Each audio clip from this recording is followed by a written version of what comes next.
In this video, we'll talk about the other trigonometric functions. By other, we mean the functions that aren't sine and cosine. But first, let's talk about sine and cosine. We define the sine and cosine functions by looking at the unit circle, which is the circle with equation x squared plus y squared equals 1. That's the circle drawn here. This is a circle with radius 1 centered at the origin. If we draw a central angle having radian measure theta, so the initial side is the positive x-axis, and the terminal side is determined by a rotation by theta radians, then the place where that terminal side intersects the unit circle will have coordinates cosine theta and sine theta.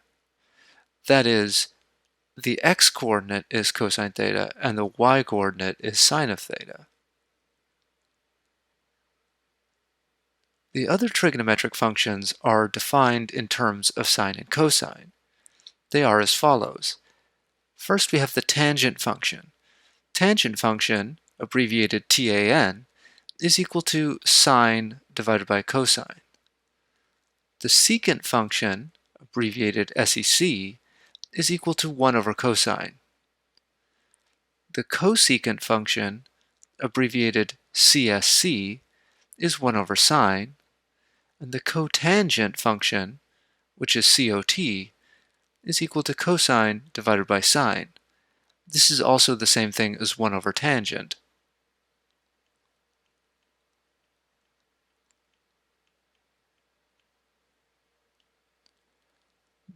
The trig functions that start with a c are the cofunctions. So cosine, cosecant, and cotangent. There's a reason for the co, which we'll talk about some other time. But basically, a function is a cofunction if it's the function of the complementary angle. So cosine is the sine of the complementary angle. But this is a discussion for another time. Let's look at an example. Suppose that cosine of theta is 3 over 5, and theta is in the fourth quadrant. Find the values of sine, tangent, secant, cosecant, and cotangent at that angle theta. We know that theta is in the fourth quadrant. So if we draw the unit circle, and we put some xy axes here, we're in the fourth quadrant. So that means we're down here. So in particular, the x-coordinate is positive and the y-coordinate is negative. The x-coordinate is cosine. So the x-coordinate here is 3/5. So wherever that happens to be on the graph, we know that the x-coordinate is 3/5. So x is equal to 3/5, and y is the sine value. So we can determine what that is, but notice that it's going to be negative something. We just need to figure out what that value is. So the equation of this circle is x squared plus y squared equals 1. It's the unit circle. So we can use that to determine what y is. So x squared plus y squared is equal to 1, but we know that x is equal to 3/5 because x is cosine theta plus y squared is equal to 1. So that tells us that 9 over 25 plus y squared is equal to 1. So that gives us that y squared is equal to 1 minus 9 over 25, which is 25 over 25 minus 9 over 25. So y squared is equal to 25 minus 9, which is 16 over 25.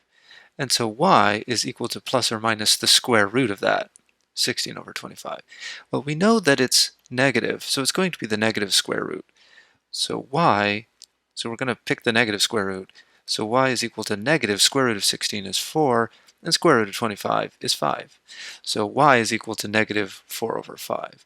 And this is our sine value. So sine of theta is equal to negative 4 over 5. So that gives us sine. The other functions are all defined in terms of sine and cosine. So tangent of theta is sine of theta over cosine theta. So sine is negative 4 over 5, and cosine is 3 over 5. So that simplifies to negative 4/3. And that's tangent of theta. Notice that this number is less than negative 1. Sine and cosine have range in the set from negative 1 to positive 1, including the endpoints. That's not true of tangent. That's not true of tangent, secant, cosecant, or cotangent. Okay, so we found tangent. Next, let's do secant. Secant of theta is 1 over cosine of theta, which is 1 over 3/5.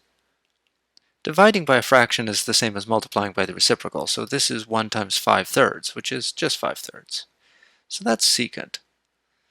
Next is cosecant. CSC, cosecant. Cosecant of theta is 1 over sine of theta, which is 1 over negative 4/5. And again, 1 over a fraction is the reciprocal of the fraction, so it's negative 5 over 4. And that's cosecant. Cotangent of theta is equal to cosine of theta over sine of theta, which is the reciprocal of tangent. So we could also evaluate this as 1 over tangent. So cosine we know is 3/5, and sine we know is negative 4/5. So this is equal to negative 3/4. And just as a comment, we'll note that if we computed it using 1 over tangent, we'd get the same thing. 1 over tangent theta is 1 over negative 4/3, which is negative 3/4. So it doesn't matter which way you do that, you'll get the same thing.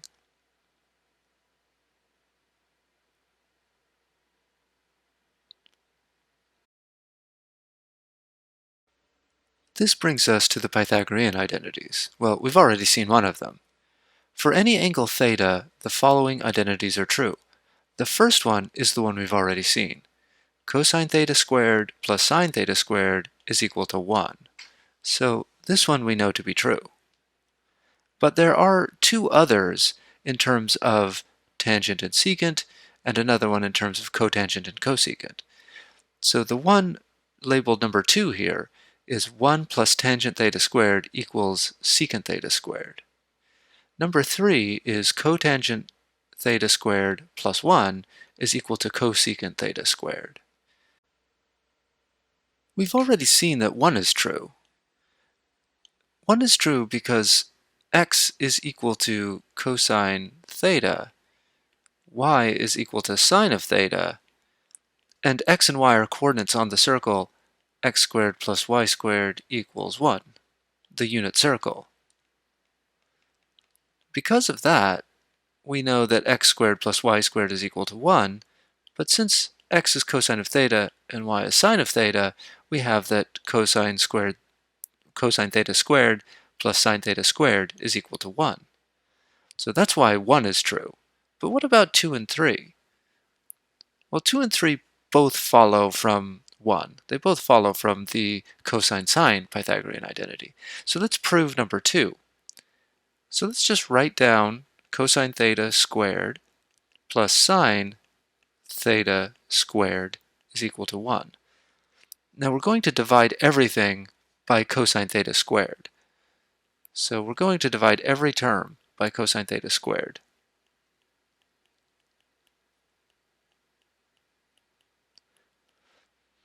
If you do that, the first thing that you'll notice is that we'll have cosine theta squared divided by cosine theta squared. That, of course, is equal to 1. Plus, now here we have sine squared divided by cosine squared. Let's write that as sine theta divided by cosine theta quantity squared. That's going to be equal to 1 over cosine theta quantity squared. But sine theta over cosine theta, that's tangent of theta. And 1 over cosine theta, that's secant theta. But those are inside.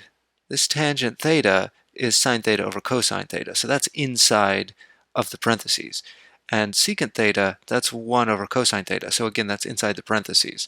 So we have that 1 plus tangent theta quantity squared is equal to secant theta quantity squared. And that's the identity we're calling number 2. Number 3, the identity that we're calling number 3 is done in pretty much the same way, but instead of dividing by cosine theta squared, you divide by sine theta squared. We can demonstrate that. So we start with cosine theta squared plus sine theta squared. That's equal to 1. Just divide everything by sine theta squared. Sine theta squared divided by sine theta squared. Now we notice the same thing. The first thing that we notice is that the middle term is sine theta squared over sine theta squared, so that's just going to give us a 1.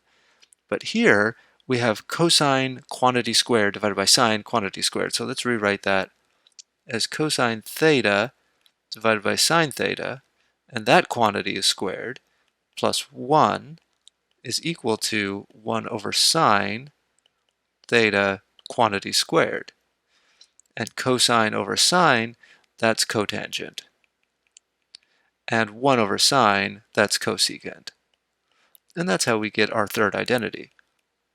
Cotangent theta squared plus 1 is equal to cosecant theta quantity squared, like so. And that's the third identity. They're all called Pythagorean identities, but usually when you say the Pythagorean identity, you mean the first one. The second two, so the ones marked 2 and 3, they follow directly from the first one, as you see. But they're often very useful when you're trying to compute things involving tangent or secant, or cotangent and cosecant. Let's look at an example to see what we mean. Here's our example. If tangent of theta is equal to the square root of 3, and theta is between pi and 3 pi over 2, that's the third quadrant, determine the value of cosine theta and sine of theta. So first let's draw a little unit circle here. Let's give it some x and y axes, maybe not in that order. So we're looking at angles between pi and 3 pi over 2. That's over here. Pi is 180 degrees, and 3 pi over 2, so pi is a half rotation, and 3 pi over 2 is 3/4 of a rotation.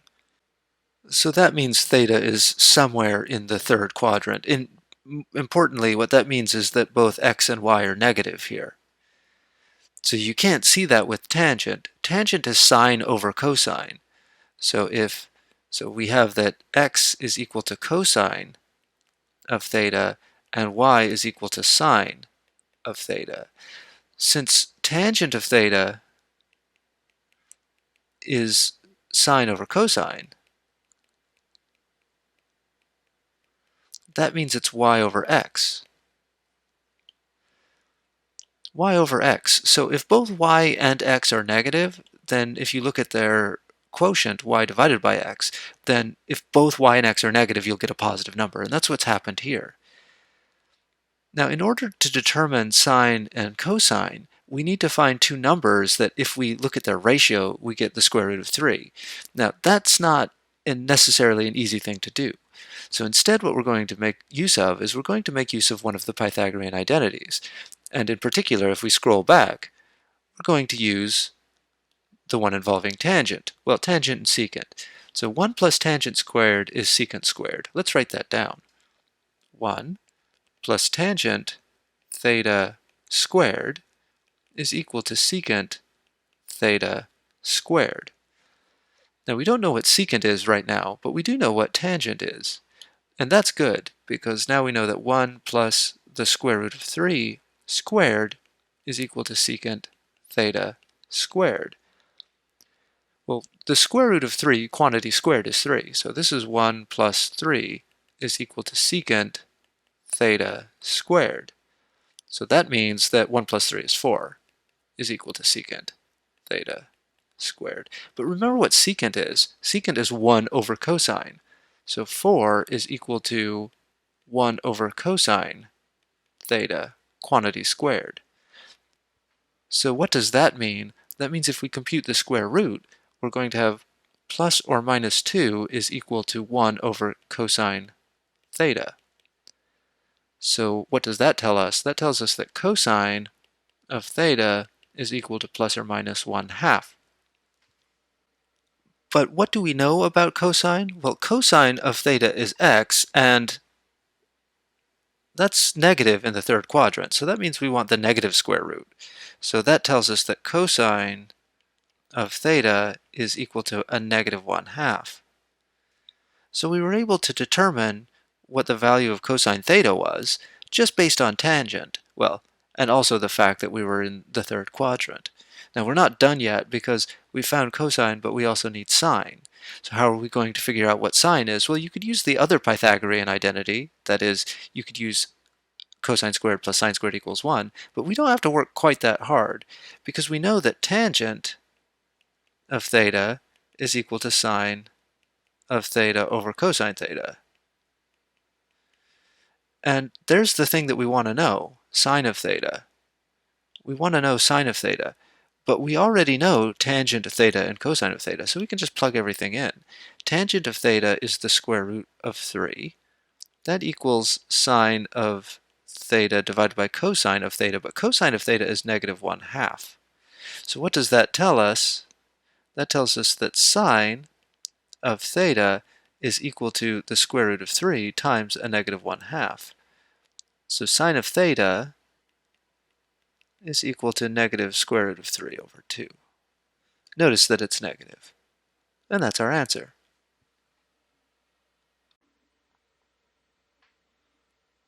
This brings us to the notion of even and odd trigonometric functions. A function f is said to be even if f at negative theta is equal to f at theta. So in other words, if you plug in a negative number into f, that's the same as plugging in the positive number. It eats the negative sign. So an example of a function like this is f of theta equals theta squared. This is an even function.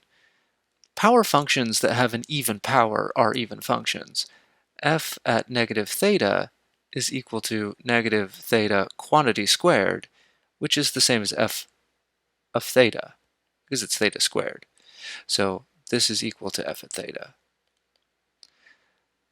Okay, well, what about a trigonometric function? Well, an example of an even trigonometric function is the cosine function. If f at theta is cosine of theta, that's an even function. Now, why would that be true? If you look at the unit circle, let's draw our axes in. If we compute cosine of theta, what is that? Well, we imagine drawing a central angle of measure theta, and where it intersects the unit circle, that gives us x comma y, and x is cosine of theta. So cosine of theta is equal to x in this picture. Well, what about cosine of negative theta? What is that? Well, that's the x-coordinate for an angle which is negative theta. So instead of going counterclockwise by theta radians, we go clockwise. So that means it's going to look something like this.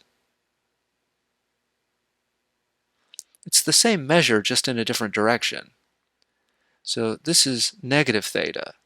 And the coordinates here are what? Well, the x-coordinate is the same. The y-coordinate is the opposite. But the x-coordinate is the same because we're going out to the right by the same amount. So this is the same. So in other words, cosine of theta is equal to cosine of negative theta, and that's what it means to be an even function. So cosine is an even function. Well, sine is an odd function. So an odd function spits out the minus sign. So f at negative theta is equal to the opposite of f at theta. So this comes from the fact that if you have a power function with an odd power, that's going to be an odd function. So f at negative theta, if f of theta is theta cubed, the cube function, then f at negative theta is negative theta quantity cubed. So if you multiply a negative number by itself 3 times, you get another negative number. So this is negative theta cubed. But theta cubed is f at theta. So this is negative f at theta. So f at negative theta is equal to the opposite of f at theta. So you can see that a cube function is an odd function, and any power function where the power is odd will be an odd function. Well, as far as trigonometric functions are concerned, f at theta equals sine of theta is an odd function. And we know that from the same picture that we had before. So if we draw our unit circle again, like so, then we can ask, what is sine of theta? And sine of theta is the y-coordinate in our picture that we had before. So we draw a central angle, call it theta. Now this is measured in a counterclockwise direction. Sine and cosine are determined by the x and y coordinates here. So x is cosine and y is sine. So sine of theta is equal to y. What about sine of negative theta? Well, negative theta is the rotation by the same amount but in the opposite direction. So it looks like this. So this is negative theta. So we're going clockwise now. Now, what are the coordinates here? Well, again, as we've mentioned, okay, maybe that's a little bit off. Let's try that again, just to be a little bit more careful.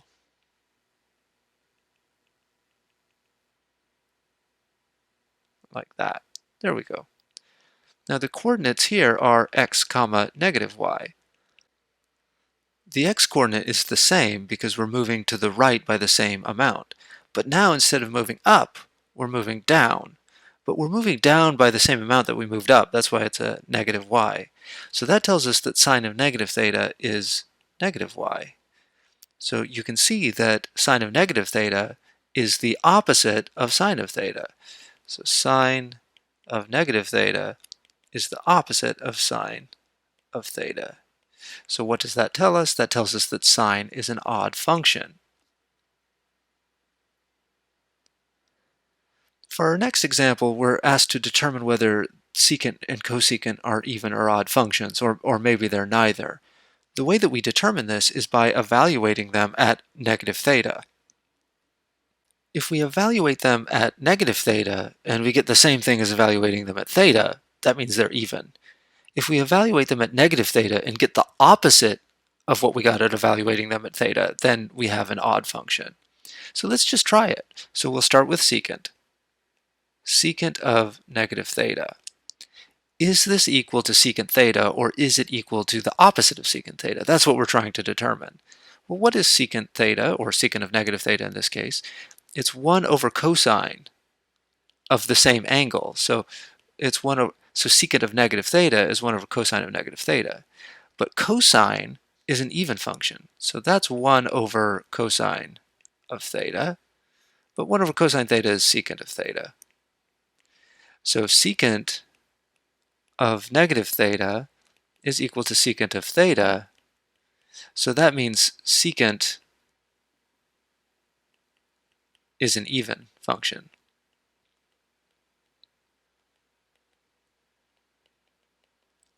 So secant is even.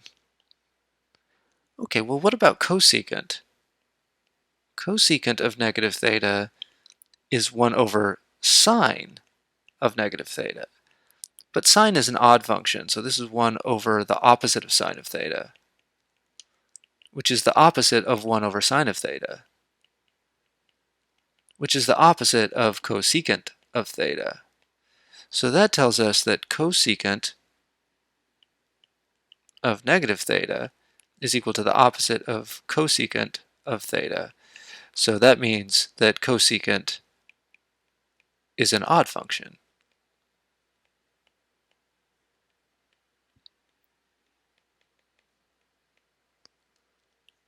So it's an odd function.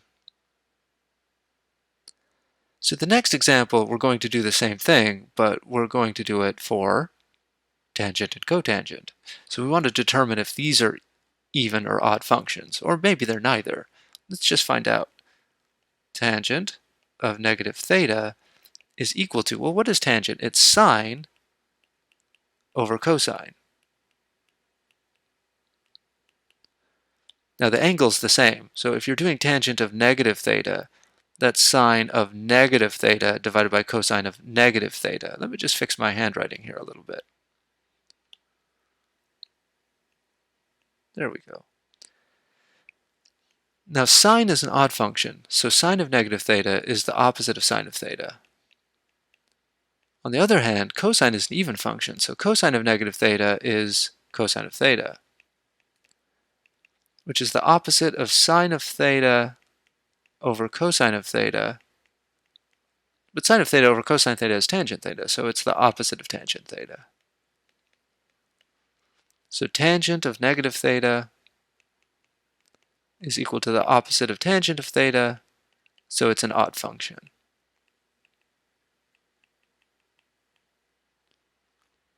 Next, we do the same thing for cotangent. Cotangent of negative theta. Well, we can view this as cosine over sine or 1 over tangent. Let's just write it as cosine of negative theta over sine of negative theta. Well, just like before, cosine of theta is an even function, so this is cosine of theta, and sine is an odd function, so this is the opposite of sine of theta. So we have the opposite of cosine theta over sine theta, which is the opposite of cotangent theta. So cotangent of negative theta is equal to the opposite of cotangent of theta. So this one also is an odd function. In general, if you have an even function times an odd function, or an even function divided by an odd function, you'll get another odd function, and that's what we're seeing here. We're looking at the ratio of an even function and an odd function, and the result is an odd function.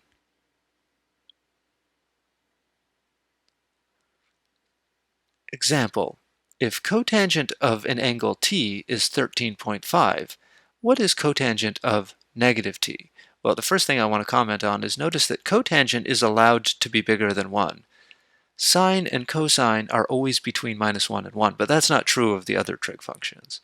That's because you have things in the denominator, so you might be dividing by something small to get something big. So here we have cotangent of t is 13.5. So we want to know what cotangent of negative t is. Well, cotangent is an odd function, so cotangent of the opposite of t is the opposite of cotangent of t. And we already know what cotangent of t is. It's 13.5. So the answer is negative 13.5. It's just that simple, just using the fact that cotangent is an odd function. What about secant? Secant of t is 7.6. Notice that that's also bigger than 1. Then what is secant of negative t? Well, secant of negative t, well, remember that's 1 over cosine. Cosine is an even function, so secant is also an even function. So this is going to be secant of t, but we already know that secant of t is 7.6. So that's our answer, 7.6. There you have it.